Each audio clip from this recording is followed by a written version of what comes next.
அறம் செய்ய விரும்பு. இந்த ஒரு எண்ணத்துல ஆரம்பிச்சதுதான் அகரம்.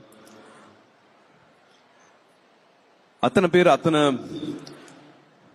பிரச்சனைகள் இருக்கு. ஒவ்வொருத்துக்கும் ஒரு விதமா தனி மனிதர்களா நிறுவனங்களா நிறைய உதவிகளும் நிறைய மாற்றங்களும் இந்த சமுதாயத்தில் செஞ்சுட்டு இருக்காங்க. நான் நடிக்க வந்ததுக்கு அப்புறமா 2006 எனக்கு என்ன நடந்துட்டு இருக்குது, எனக்கு எப்படி இவ்வளவு அன்பு கிடைக்குது, இவ்வளவு அன்பு இவ்வளவு மரியாதை, இப்படி ஒரு இடம் கொடுத்துருக்காங்களே, நான் என்ன திரும்பி செய்ய முடியும் அப்படிங்கிற நன்றி உணர்வு தான் அகரம். அந்த அகரம் எனக்கு வழி காமிச்ச ஞானவேல் அவர்களுக்கு நான் எவ்வளவு நன்றி சொன்னாலும் பத்தாது. தங்கைகளா தம்பிகளா 15 வருஷம் ஆயிடுச்சு விதை. எப்படி இருக்கீங்க? இதெல்லாம் பார்க்க எப்படி இருக்கு?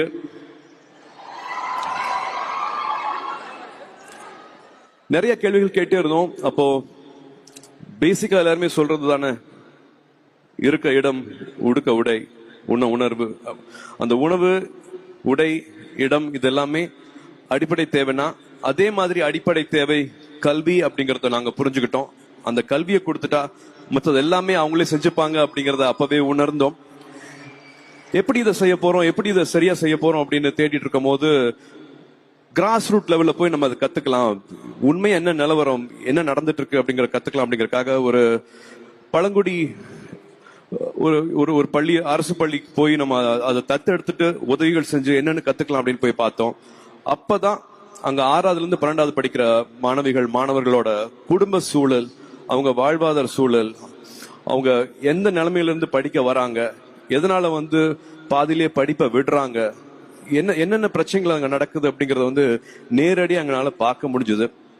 இது எல்லாத்தையும் எப்படி செய்யலாம், அந்த படிப்பை நம்பணுமே அப்படிங்கறதுக்காக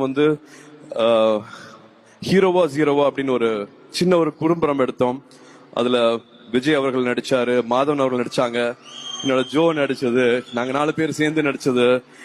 எல்லா கிராமத்துக்கும் எல்லா பள்ளிகளுக்கும் அரசு கொண்டு போய் அதை சேர்த்தாங்க. அப்பவும் அங்க தெரிஞ்சுக்கிட்ட விஷயம் படிக்கணும் அப்படிங்கிற ஆர்வம் இருந்தாலும் டீச்சர் இருக்க மாட்டாங்க, சில டைம் பஸ் இருக்காது, வெறும் காலேஜ் அப்ளிகேஷன் வாங்குற கூட காசு இருக்காது. ஆனா படிக்கணும் அப்படிங்கிற ஆசை இருக்கும். பணம் ஒரு பிரச்சனையா இருக்கவே கூடாது. பணம் பிரச்சனை இல்லாம இருந்துன்னா அவங்க படிச்சிருவாங்கல்ல. அந்த மாதிரியான மாணவர்களை மாணவிகளை நம்மளுக்கு அரசு பள்ளி ஆசிரியர்கள் கை காட்டுறாங்க, அவங்க சிபாரிசு பண்றாங்க, அவங்களை எப்படியா படிக்க வச்சிடணும் அப்படின்னு பேசிட்டு இருக்கும் போது எனக்கு இப்போ நல்லா ஞாபகம் இருக்கு. சிங்கம் படம் ஷூட்டிங் நடுவில் எல்லாத்துக்கும் போன் பண்ணேன்.